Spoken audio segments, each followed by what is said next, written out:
न कंपनी खोली न कहीं आलीशान दुकान डाली, फिर भी बन गया 2024 का पहला अरबपति। 75,000 लेकर भारत से गया अमेरिका, बर्गर बेची, वेटर बना, फिर करनी पड़ी गार्ड की नौकरी। गाजियाबाद के निकेश कैसे बने वेटर से बिलियनियर, किस्सा सुन कहेंगे हम भी बन सकते हैं अमीर।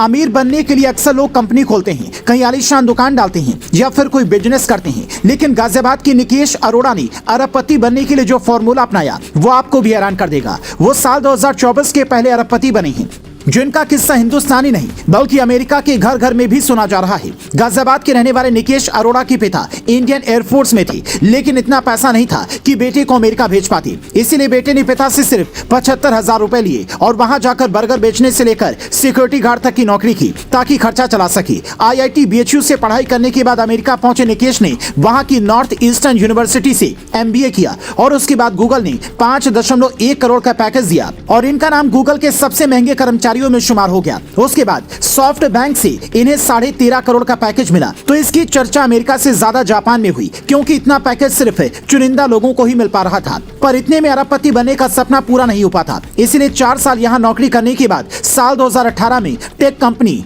पालो ऑल्टो नेटवर्क्स ज्वाइन किया, जहां जाते ही इनका सबसे बड़ा सपना पूरा हो गया, क्योंकि कंपनी ने सिर्फ सैलरी पे नहीं रखा बल्कि इन्हें शेयर और टारगेट बोनस दोनों दिया। निकेश को 860 करोड़ सालाना पैकेज के अलावा 125 मिलियन डॉलर के बराबर शेयर और 10 लाख डॉलर टारगेट बोनस दिया, जिसके साथ ही निकेश दुनिया के तीसरे सबसे महंगे CEO बन गए। लेकिन इतना कमाने के बाद भी निकेश अरबपति बनने की लिस्ट से दूर थे, क्योंकि सिर्फ सैलरी के भरोसे रहते तो कई साल लग जाते। इसीलिए निकेश ने तगड़ा दिमाग लगाया। उन्हें साल 2023 में 75,000 स्टॉक गिफ्ट के रूप में मिले थे, जिन्हें बेचकर 30 करोड़ डॉलर रुपए कमाए, जिसकी मौजूदा वैल्यू 2.2 करोड़ डॉलर से ज्यादा है। और इस तरह गाजियाबाद से चलकर अमेरिका पहुंचे एक लड़के की संपत्ति का अनुमान जब साल 2024 के शुरुआत में लगाया गया तो पता चला इनके पास 1.5 बिलियन डॉलर की संपत्ति है, जिसका मतलब ये हुआ कि अरबपति बनने के लिए सिर्फ बिजनेस ही जरूरी है, ऐसा नहीं है। आप अच्छी पढ़ाई करके भी अरबपति बन सकते हैं, बस आपके अंदर पढ़ाई की ललक होनी चाहिए। हालांकि कई बार चीजें आपकी जॉब की जगह और लोकेशन पर भी निर्भर करती हैं।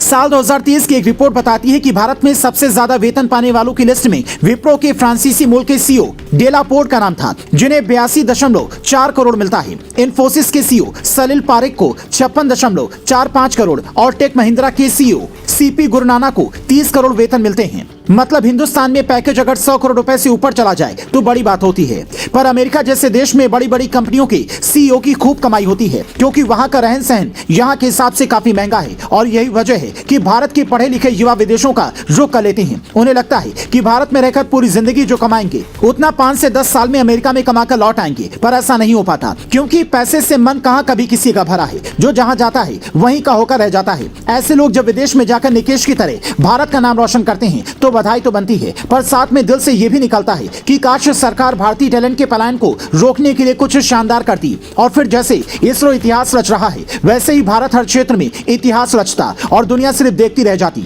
आपके हिसाब से भारत सरकार को इसके लिए क्या करना चाहिए कि अमेरिका की तरह हमें भी दिग्गज बिजनेसमैन का सपोर्ट करना चाहिए, ताकि वो महंगे पैकेज पर लोगों को नौकरियां दें और फिर भारत में भी करोड़ों का पैकेज मिलना वैसे हो जाए जैसे विदेशों में होता है।